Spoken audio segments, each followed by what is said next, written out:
Hello movie lovers, আশা করি সবাই বেশ ভালো আছেন। ছোটবেলা থেকে আমরা জেনে এসেছি যে একতাই বল। যদি সঠিকভাবে টিমওয়ার্ক করা যায় তাহলে সফলতা আসবেই। এটাই একতার শক্তি। আজকের গল্পেও ঠিক এমনই একটা সোয়াট টিমের কথা জানবো আমরা। টিমের প্রত্যেকটা মেম্বার দক্ষ হওয়া সত্ত্বেও শুধুমাত্র ইউনিটির অভাবে কোনো কাজেই তারা সফল হতে পারছিল না।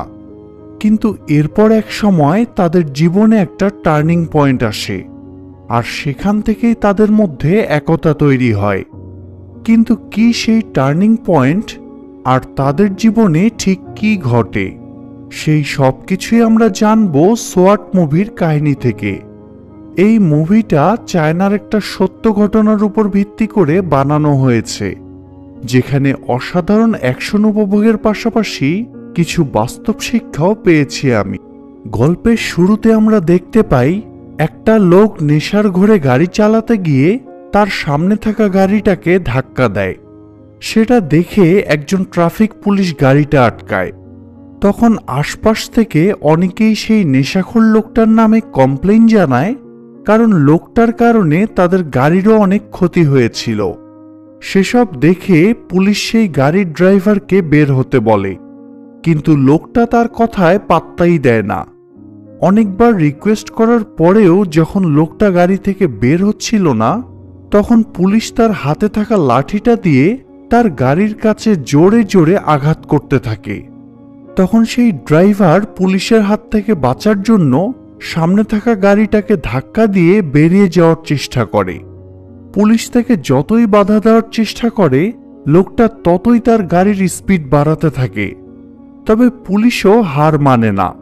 সেও গাড়ির ফ্রন্ট গ্লাসে লাঠি দিয়ে আঘাত করতে থাকে। কিন্তু এরপর সেই ড্রাইভার গাড়ি না থামানোর কারণে পুলিশটা গাড়ির বনেটের উপর উঠে পড়ে। তখন ড্রাইভার তাকে নামানোর জন্য এলোপাথারি ড্রাইভ করতে থাকে এবং একটা পর্যায়ে গাড়িটা অ্যাক্সিডেন্ট হয়ে যায়। ফলে বনেটের উপরে থাকা পুলিশটা ছিটকে দূরে গিয়ে পড়ে এবং গুরুতরভাবে আহত হয়। আর এদিকে ড্রাইভার গাড়ি ফেলে রেখে পাশের মেট্রো স্টেশনে ঢুকে একটা মেয়েকে জিম্মি করে নেয়। সে সবাইকে ভয় দেখাতে থাকে যে কেউ যদি তাকে ধরতে আসে তাহলে মেয়েটাকে সে মেরে ফেলবে। তখন সিচুয়েশন কন্ট্রোলে আনার জন্য সোয়াট টিমকে খবর দেওয়া হয়। ফলে দ্রুত সেখানে সোয়াট টিম পৌঁছে যায়। এখানে সোয়াট টিমের কমান্ডার তার টিমকে নিয়ে একটা প্ল্যান বানায় যে কমান্ডার যে কোনো বাহানায় ওই নেশাখোর লোকটার কাছে গিয়ে তাকে ব্যস্ত রাখবে।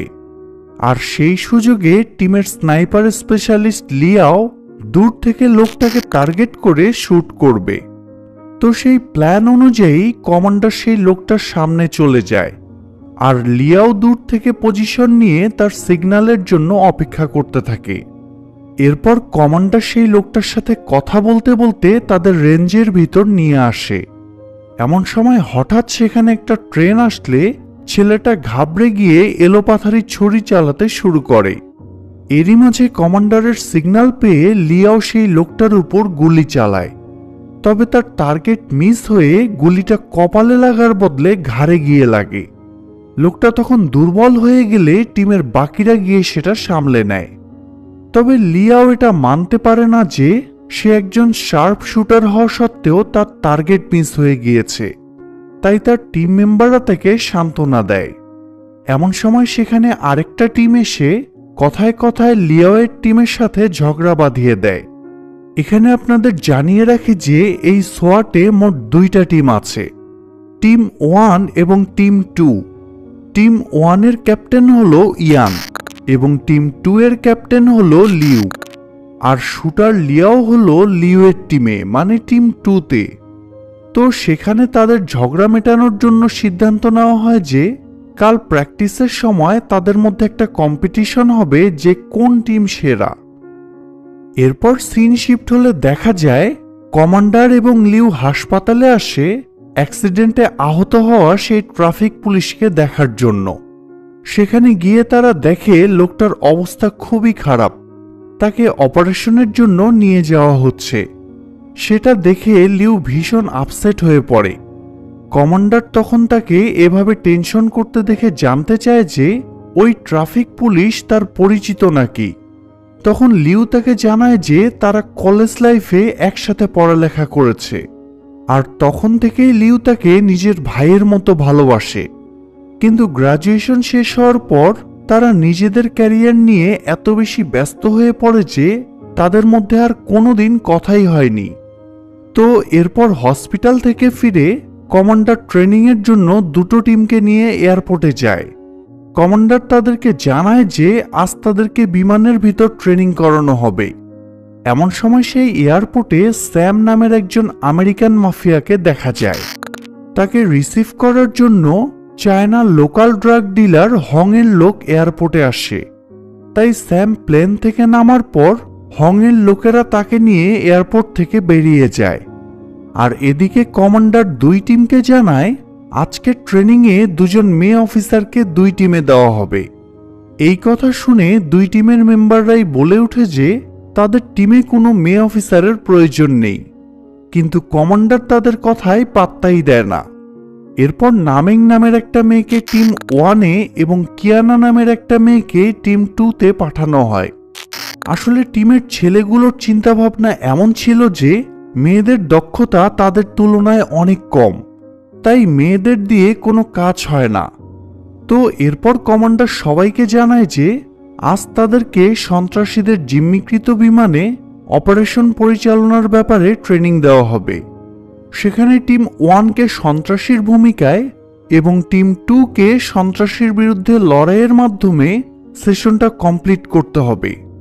অর্থাৎ এক টিম অন্য টিমের প্রতিপক্ষ হিসেবে ট্রেনিং করবে। তো সেই কথা মতো টিম 1 সন্ত্রাসী সেজে বিমানে অবস্থান করে এবং টিম 2 সন্ত্রাসীদের হাত থেকে বিমান ও জিম্মিকৃত যাত্রীদের উদ্ধারের জন্য প্রস্তুতি নিতে থাকে। ট্রেনিংয়ের আগেই দুই টিমকে জানিয়ে দেওয়া হয়েছিল যে ট্রেনিং সেশনে তারা সবাই অস্ত্র ব্যবহার করতে পারবে, কিন্তু সেগুলো আসল হবে না। অর্থাৎ তাদেরকে রাবার বুলেট ব্যবহার করতে হবে যাতে ট্রেনিং সেশনে কেউ আঘাত না পায়। সেই অনুসারে টিম 2 যাত্রীদের উদ্ধারের জন্য বিমানের ল্যান্ডিং গিয়ারের নিচ দিয়ে বিমানে প্রবেশ করে। এরপর দুই টিমের মধ্যে বেশ কিছু সময় হামলা পাল্টা হামলা চলতে থাকে, আর কমান্ডার দূরে বসে তাদের অবজার্ভ করতে থাকে। অবশেষে টিম 1 অর্থাৎ যারা সন্ত্রাসী ভূমিকায় বিমানে ছিল তারা জিতে যায়। আর এই জয়ের আসল ক্রেডিট ছিল সেই টিমে থাকা মেয়েটা অর্থাৎ নামেংয়ের। তার কৌশল এবং বুদ্ধিমত্তার জন্যই তারা জিতে যায়। কারণ টিম 2 যখন টিম 1-এর ক্যাপ্টেনকে শুট করে নকআউট করে দেয় তখন নামেং ছদ্মবেশে ক্যাপ্টেনের সাথে জিম্মি অবস্থায় ছিল। তাই ক্যাপ্টেনকে নকআউট করে টিম 2 যখন ভাবতে শুরু করে যে তারা জিতে গিয়েছে তখনই নামেং বুদ্ধি খাটিয়ে সেই জয় ছিনিয়ে নেয়। ফলে টিম 2 এর বদলে টিম 1 জিতে যায়। এদিকে হং এবং স্যামকে একটা বাড়ির ভিতর মিটিং করতে দেখা যায়। আসলে স্যাম মূলত হং এর ল্যাব থেকে একটা ড্রাগ বানিয়ে নেয় যেটার নাম হলো রেইনবো, আর সেটা মূলত সে চাইনিজ মার্কেটে সেল করে। কিন্তু স্যাম এখানে হংকে জিজ্ঞেস করে যে তার প্রোডাক্টের নাম হলো রেইনবো, অথচ এখানকার মার্কেটে সবাই সেটাকে রেড নামে ডাকে কেন। এটা শুনে হং কিছুটা থতমত খেয়ে যায় এবং ভুলভাল সব বুঝাতে থাকে। স্যাম তখন তাকে থামিয়ে দিয়ে আবার জিজ্ঞেস করে যে রেড তো বাজারে অনেক বেশি পপুলার এবং সেলসও অনেক বেশি, তাহলে প্রফিট এত কম কেন। এবার হং কিছুটা বিরক্ত হয়ে বলে যে এসব নিয়ে আমরা বরং রাতে বারে বসে কথা বলবো। অন্যদিকে দেখা যায় আবারও সোয়াটের দুই টিমের ট্রেনিং শুরু হয়, আর সেই সাথে তাদের নিজেদের সেই কম্পিটিশনও। ট্রেনিং গ্রাউন্ডে দুই টিম নিজেদের সর্বোচ্চ দিয়ে চেষ্টা করতে থাকে অন্য টিমকে হারানোর জন্য। কিন্তু দিন শেষে দেখা যায় তাদের দুটো টিমই সমানভাবে দক্ষ এবং শক্তিশালী। আসলে দুটো টিমই সোয়াটের সদস্য হলেও তাদের নিজেদের মধ্যে বোঝাপড়া এবং টিম বন্ডিংয়ের বেশ অভাব ছিল। তাই তাদের মধ্যে সব সময় কিছু না কিছু নিয়ে ঝামেলা লেগেই থাকত। যাই হোক, আরেকদিকে পুলিশ ড্রাগস ডিলার এবং মাফিয়াদের বিরুদ্ধে একটি সিরিয়াল হামলা করার পরিকল্পনা করতে শুরু করে। সেখানে সোয়াটের দুই টিমের ক্যাপ্টেন ইয়ান এবং লিউ উপস্থিত ছিল। এখানে এমন একটা ড্রাগসের ব্যাপারে সবাইকে জানানো হয় যেটা নাক দিয়ে অর্থাৎ নিঃশ্বাসের মাধ্যমে গ্রহণ করা হয়। আর এই ড্রাগসটা নিলে মানুষ অনেক বেশি এক্সাইটেড হয়ে যায়। তারা অনেক বেশি রাগ আর পাগলামি করতে শুরু করে। তাদের মনে হয় মেট্রো স্টেশনে যে লোকটা হাঙ্গামা করেছিল সেও হয়তো এই ড্রাগটাই নিয়েছিল তখন, তাই অমন পাগলের মতো আচরণ করছিল। যাই হোক, সেই মিটিংয়ে কিছু ড্রাগস ডিলারদের ব্যাপারে কথা বলা হয়। সেখানে জানানো হয় যে শুধু দেশি নয় বরং বাইরের দেশের অনেক ডিলার এবং স্পন্সররা এই ড্রাগ ডিলিংয়ের সাথে জড়িত। আর এসব ড্রাগ ডিলিংয়ের বেশিরভাগের সাথেই জড়িত হল হং নামে সেই ড্রাগ ডিলার। সেই সাথে এটাও জানানো হয় যে ওই ড্রাগের সব ডিলাররা আজ রাতে একটা ক্লাবে থাকবে। আর প্ল্যান করা হয় যে সেখানে সোয়াটের দুই টিম সাধারণ পোশাকে গিয়ে তাদের অ্যারেস্ট করবে। তো সেই প্ল্যান অনুসারে সোয়াটের দুই টিম গিয়ে তাদের টার্গেটদের ফলো করতে শুরু করে। আর কমান্ডার গাড়িতে বসে সবাইকে নির্দেশনা দিতে থাকে। সেখানে স্যাম এবং হং বসে কথা বলছিল। এ সময় স্যাম তার একজন লোককে দিয়ে টেকনিক্যালি সেই রেড ড্রাগটা কালেক্ট করায়। এরপর সেটা টেস্ট করে দেখে যে সেটার কোয়ালিটি খুবই বাজে। শুধু তাই না, এখানে স্যাম আরও একটা বিষয় দেখে চিন্তায় পড়ে যায়, কেননা তার প্রোডাক্টের মতোই নকল আরও একটা প্রোডাক্ট বের করা হয়েছে, আর সেটার দামও তার প্রোডাক্টের তুলনায় অনেক কম। স্যাম তখন সন্দেহ করে যে তার মানে হংই হয়তো তার ড্রাগসের ফর্মুলা কপি করে নিজে এই ড্রাগস তৈরি করেছে। এসব নিয়ে স্যাম তখন প্রচণ্ড রেগে গেলে হং তাকে বিভিন্নভাবে লোভ দেখানোর চেষ্টা করে। কিন্তু স্যাম আর কোনো কথা না শুনে হংয়ের ল্যাবের ঠিকানা জানতে চায় যেখানে তার ড্রাগসগুলো বানানো হয়, কারণ তার ধারণা সেখানে গেলেই সে সব কিছু ক্লিয়ার হয়ে যাবে। তবে হং তাকে জানায় যে তার ল্যাব শহর থেকে অনেক দূরে, তাই সেখানে তার যাওয়ার কোনো প্রয়োজন নেই। এটা শুনে স্যাম আরও রেগে যায়। আর ঠিক সেই সময় সোয়াট টিম তাদের নিজ নিজ টার্গেটের উপর হামলা করে, আর তারা এক এক করে সব ড্রাগস ডিলারদের গ্রেফতার করে। এমনকি স্যামকেও সেখান থেকে গ্রেফতার করা হয়, কিন্তু দুর্ভাগ্যবশত হং সেখান থেকে পালিয়ে যায়। স্যামকে অ্যারেস্ট করার পর পুলিশ তার কাছে জানতে চায় যে সে চায়না কেন এসেছে। তখন স্যাম খুব ক্যাজুয়ালি উত্তর দেয় যে সে চায়নাকে ভালোবাসে। চায়নার খাবার, চায়নার মুভি সবকিছুই তার পছন্দ। তখন পুলিশ তার পাসপোর্ট চেক করে জানতে পারে যে তার নাম হলো স্যাম এবং সে একজন ব্যবসায়ী। স্যাম তখন জানায় যে সে ড্যাম ফার্মাসিউটিক্যাল নামের একটা বড় কোম্পানির ডিরেক্টর। এরপর পুলিশ স্যামের সামনে তার ক্রিমিনাল রেকর্ডগুলো পড়ে শোনাতে শুরু করে। আর সেখান থেকে জানা যায় সে এর আগে অনেকবার অ্যারেস্ট হয়েছে, এমনকি জেল থেকে পালানোর চেষ্টাও করেছিল। এসব শুনে স্যাম বলে ওঠে এগুলো অনেক পুরনো ঘটনা, আর এখন সে একদম বদলে গিয়েছে। কিন্তু পুলিশ তার কথা মোটেও বিশ্বাস করে না। তবে একই সাথে তার বিরুদ্ধে যেহেতু এখন কোনো প্রমাণ নেই, তাই তাকে ছেড়ে দিতে হয়। ছাড়া পেয়ে সে হংকে ফোন করে জানায় যে সে চায়না ছেড়ে চলে যাচ্ছে। তবে যাওয়ার আগে সে শেষবারের মতো জানতে চায় হংয়ের ল্যাবের লোকেশনটা কোথায়। কিন্তু হং এবারও তাকে সেটা বলে না, কারণ সে বুঝে উঠতে পারছিল না যে স্যামের আসল উদ্দেশ্যটা কি। স্যাম তখন আর কথা না বাড়িয়ে ফোনটা কেটে দেয়। আর অন্যদিকে দেখা যায় এই মিশনে সোয়াট টিমের বেশ কয়েকজন মেম্বার আহত হয়েছে, তাই তারা মেডিকেল রুমে বসে সেই আঘাতে ব্যান্ডেজ করাচ্ছে আর গল্প করছে। এরপর সিন শিফট হলে আমরা একটা ফ্যাক্টরির ভিতর সোয়াটের দুই টিমকে ট্রেনিং করতে দেখি।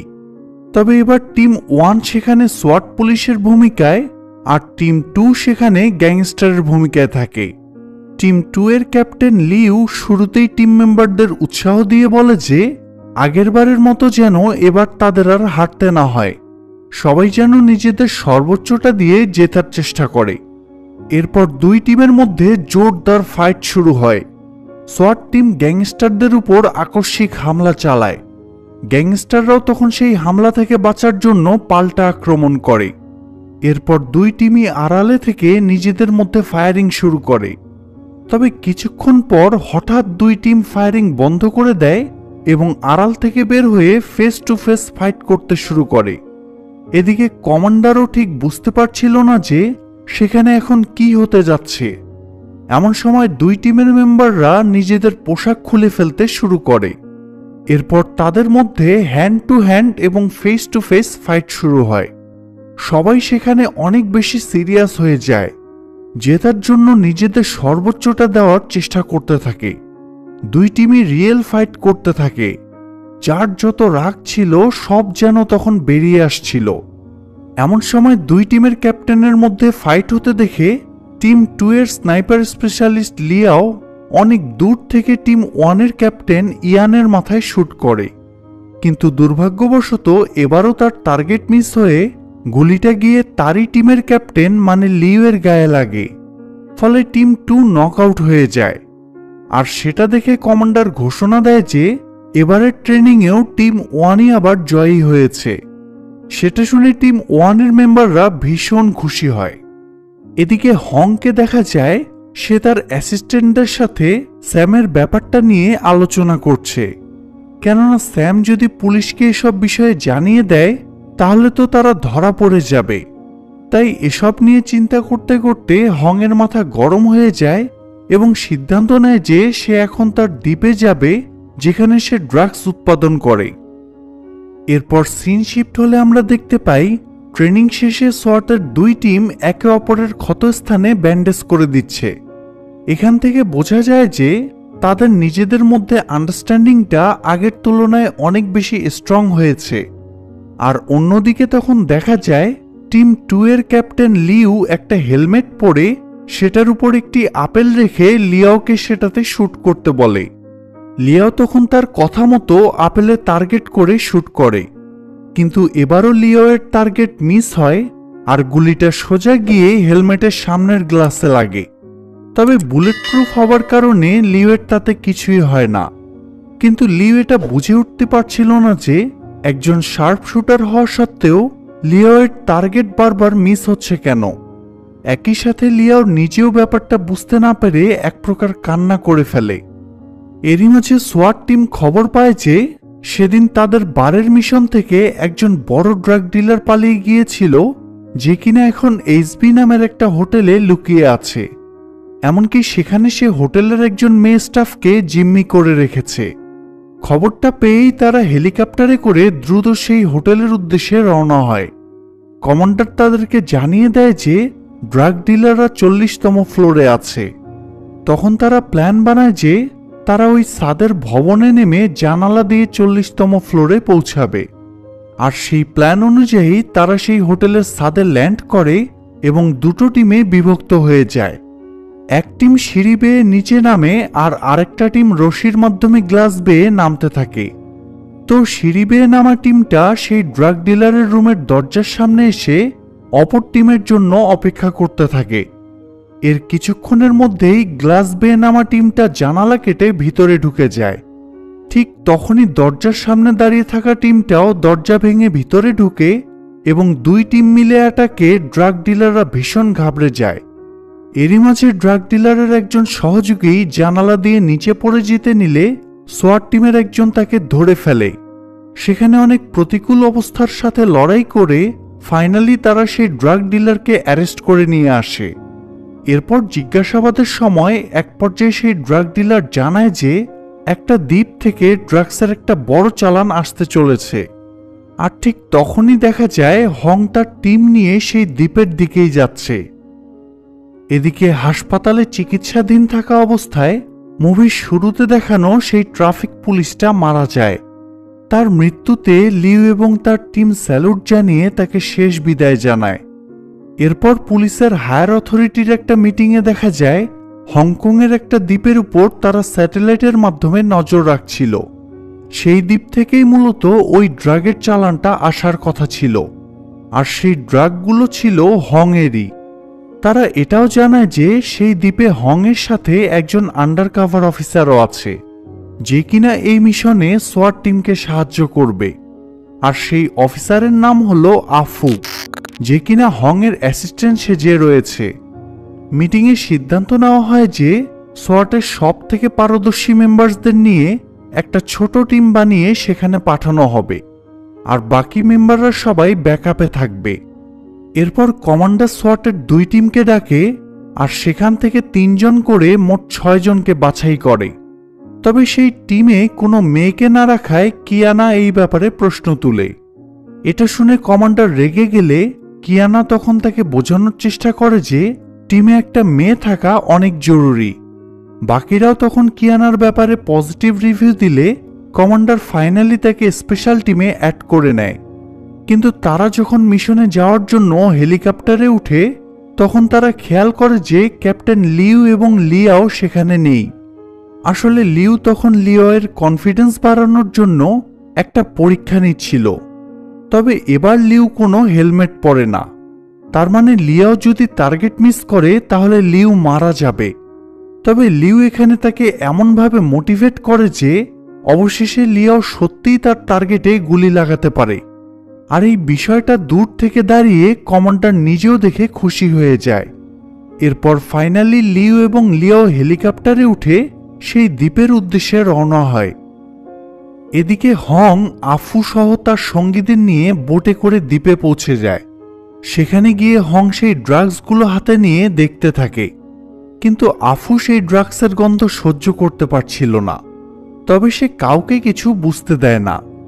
কিছুক্ষণ পর হং তার টিমের একজনকে তার সুটকেসটা নিয়ে আসতে বলে। সেটার মধ্যে অনেকগুলো পিস্তল ছিল। হং সেখান থেকে সবাইকে একটা করে পিস্তল নিতে বলে। এরপর হঠাৎ সে আফুকে উদ্দেশ্য করে বলে যে সে এতদিন যাবৎ অনেক ভালো অভিনয় করেছে। এটা শুনে আফু কিছুটা অপ্রস্তুত হলে হং বলে যে সে অলরেডি জানে আফু পুলিশের লোক। ধরা পড়ে আফু তখন নিজেকে বাঁচাতে হং এর দিকে গান পয়েন্ট করে। এটা দেখে বাকিরাও তখন তাকে গান পয়েন্ট করলে ভয় দেখানোর জন্য আফু একটা ফাঁকা গুলি ছুড়ে। কিন্তু হাস্যকর বিষয় হলো টেনশনে আফু পিস্তলের ম্যাগজিনটা হাতে রেখেই গুলি করে। তাই সাথে সাথে হং তার পায়ে গুলি করে এবং সে ফ্লোরে পড়ে যায়। আর তখনই তার কাছে ট্রাকারটা দেখতে পেয়ে হং সেটা ভেঙে ফেলে। এরপর আফুকে বেঁধে তারা জিজ্ঞেস করে যে পুলিশের পরবর্তী প্ল্যান কি। তখন আফু জানায় এখন তাদের লোকেশনে সোয়াট টিম আসছে। এটা শুনে হং রেগে আফুকে মারতে থাকে। অন্যদিকে দেখা যায় সোয়াট টিম দ্বীপের কাছে একটা পোর্টে এসে নামে। এরপর একটা বোটে করে অলরেডি তারা ফ্যাক্টরির কাছাকাছি চলে এসেছে। এদিকে আফু হংকে বোঝানোর চেষ্টা করে যে সে যে কাজগুলো করছে সেটা অনেক বড় অপরাধ। এই ড্রাগের কারণে অনেক মানুষ মারা যায়। তখন হং তাকে বলে যে তার স্ত্রীর নাম ছিল রেড।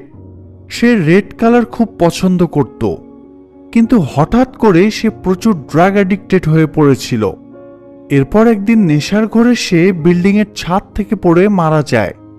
আর তাই সে সিদ্ধান্ত নিয়েছিল যে সে এমন একটা ড্রাগ বানাবে যেটা নেওয়ার কারণে মানুষ তাদের বিবাহিত জীবনে সুখী হতে পারবে না, এমনকি ধীরে ধীরে তারা মৃত্যুর মুখে ঢলে পড়বে। আর সেই ড্রাগটাই হচ্ছে রেড। এমন সময় হং এর টিমের একজন এসে জানায় যে তাদের দ্বীপে একটা নতুন বোট দেখা যাচ্ছে, তবে সেই বোটে কেউই নেই। তখন হং গিয়ে দেখে সেটা একটা মাছ ধরার বোট। আসলে সোয়াট টিমই ওই বোটে করে এসেছিল, আর এখন তারা পানির নিচ দিয়ে ফ্যাক্টরির কাছে আসছে। কিন্তু এরই মাঝে হং আরও একটা ইয়ট দেখতে পায়, যেটাতে স্যাম আর তার লোকজন ছিল। হং তখন বুঝতে পারছিল না যে স্যাম কিভাবে এই লোকেশন খুঁজে পেল। এসব দেখে হং ভীষণ ঘাবড়ে যায়। এদিকে সোয়াট টিম ফ্যাক্টরিতে পৌঁছানোর আগেই স্যাম কিছু আমেরিকান শুটার নিয়ে সেখানে পৌঁছে যায়। আসলে হং এর আরেকজন অ্যাসিস্ট্যান্ট প্যাং স্যামের সাথে আগেই হাত মিলিয়েছিল, আর সেই স্যামকে এই দ্বীপের খবর দিয়েছে। আসলে কথায় আছে না, কাছের মানুষ যদি কখনো বিট্রয় করে তাহলে সবচেয়ে বড় ক্ষতিটাই করে। তো স্যাম এসে ফ্যাক্টরিতে বোম ফিট করে রাখে এবং হংকে বেঁধে রাখে। এরপর সে ওই ড্রাগসগুলোকে দেখতে থাকে, আর তার সাথে আসা গার্ডরা অস্ত্র নিয়ে বাইরে পাহারা দিতে থাকে। এরই মাঝে সোয়াট টিম পানি থেকে উপরে উঠে আসে এবং প্ল্যান করে যে কিভাবে তারা ফ্যাক্টরিতে হামলা করবে। তখন তারা স্যামের টিমের একজনকে অস্ত্র হাতে সামনে দাঁড়িয়ে থাকতে দেখে। কিয়ানা তখন নিজের সৌন্দর্য দেখিয়ে ছেলেটাকে ডেকে কাছে নিয়ে আসে, আর ঠিক তখনই সোয়াট টিম তাকে পানির নিচে নিয়ে গিয়ে শেষ করে দেয়। এরপর লিয়াও তার স্নাইপার নিয়ে সেখানে পজিশন নেয়, আর বাকিরা মিলে স্যামের টিমের এক এক করে সবাইকে মারতে থাকে এবং আস্তে আস্তে ফ্যাক্টরির দিকে যেতে থাকে। তো এরই মধ্যে সোয়াট টিম একযোগে ফ্যাক্টরির মধ্যে অ্যাটাক করে, ফলে সাথে সাথে স্যামের আমেরিকান ফাইটারদের সাথে সোয়াট টিমের তুমুল গোলাগুলি শুরু হয়। সোয়াট টিম এখানে বিভিন্ন কৌশলে স্যামের লোকদের এক এক করে মারতে থাকে। তবে স্যামের লোকজনও এত বেশি অ্যাটাকিং ছিল যে সোয়াট টিমও তাদের সাথে পেরে উঠছিল না। আর এদিকে স্যাম এবং প্যাং তখন ল্যাবের ড্রাগ প্যাকিং রুমে ঢুকে লুকিয়ে থাকে। তবে পরিস্থিতি খারাপ বুঝে প্যাং স্যামকে সারেন্ডার করতে বললে স্যাম রেগে গিয়ে প্যাংকে শ্যুট করে দেয়। এরপর স্যাম একবার বাইরে উকি দিতে গেলে হংয়ের টিমের এক লোক স্যামের পায়ে একটা তীর মারে। ফলে আহত অবস্থায় স্যাম আবার রুমে আসলে হঠাৎ পিছন থেকে প্যাং স্যামকে জড়িয়ে ধরে মুখ ভর্তি ড্রাগ খাইয়ে দেয়। স্যামও তখন তার পিস্তলটা হাতে পেলে প্যাংকে গুলি করে মেরেই ফেলে। ফাইটের এক পর্যায়ে কিয়ানা হঠাৎ আহত হয়, তখন বাকিরা কৌশলে তাকে সেভ করে নেয়। তবে কিয়ানাও যেভাবে সোয়াট টিমকে সাপোর্ট দিচ্ছিল তা ছিল দেখার মতো। আসলে এই ফাইটটায় চাইনিজ সোয়াট টিম এবং আমেরিকান ফাইটারদের মধ্যে যে ফাইটটা হয় সেটা সত্যি দেখার মতো ছিল। পারলে মূল মুভিটা থেকে এই ফাইটটা অন্তত দেখে নিবেন। তো এরই মধ্যে সোয়াটের ব্যাকআপ টিমও সেখানে পৌঁছে যায়। ফ্যাক্টরির বাইরে থাকা লিয়াও তখন ক্যাপ্টেন লিউকে সেটা জানালে তারা আফুকে মুক্ত করে সেফলি বাইরে পাঠিয়ে দেয়। এরপর ক্যাপ্টেন লিউ টিমের সবাইকে নিয়ে বাইরে বেরিয়ে আসতে থাকে, আর অন্যদিকে হংও তখন নিজেকে মুক্ত করে সেখানকার ওয়াচ টাওয়ারের উপরে ওঠে। এটা দেখে লিয়াও তাকে টার্গেট করে, কিন্তু হং নিজেই সেই টাওয়ার থেকে লাফিয়ে আত্মহত্যা করে। হয়তো সে বুঝে গিয়েছিল সোয়াটের হাত থেকে সে আর বাঁচতে পারবে না। আর ফ্যাক্টরির ভিতরে থাকা স্যামকে তখন দেখা যায় রিমোট চেপে সেখানে সেট করে রাখা বোমগুলো বিস্ফোরণ ঘটায়, যার কারণে মুহূর্তেই ফ্যাক্টরির বিল্ডিংটা ধসে পড়তে শুরু করে। তবে আগেই বের হয়ে আসায় সোয়াট টিমের এখানে কোনো ক্ষতি হয় না। কিন্তু এরপর হঠাৎ দেখা যায় স্যাম পানির নিচ থেকে উঠে একা দাঁড়িয়ে থাকা আফুকে জিম্মি করে বাকিদের ভয় দেখাতে থাকে। আপনারা হয়তো ভাবছেন স্যাম বাঁচল কিভাবে। আসলে বোম ব্লাস্টের সময় সমুদ্রের পানির স্রোতে স্যাম ভেসে বাইরে চলে এসেছিল। তো স্যাম যেহেতু নেশাগ্রস্ত অবস্থায় ছিল, তাই সে নিজেকে বাঁচানোর জন্য অদ্ভুত আচরণ করতে থাকে।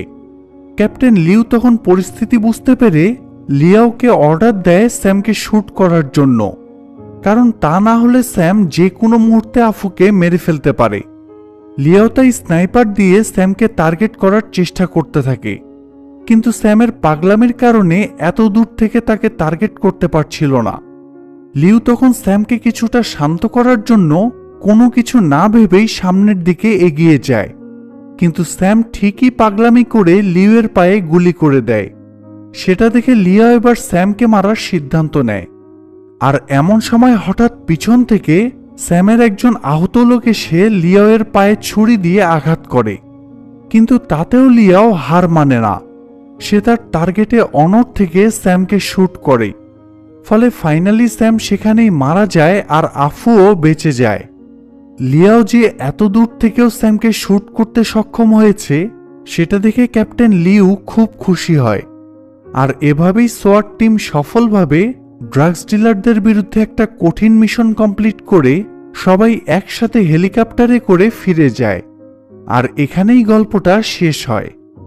আজকের গল্পটা যদিও একটা বাস্তব ঘটনা থেকে অনুপ্রেরণা নিয়ে বানানো হয়েছিল, তবুও সেটা নিঃসন্দেহে কোনো কাল্পনিক গল্পকেও হার মানানোর ক্ষমতা রাখে।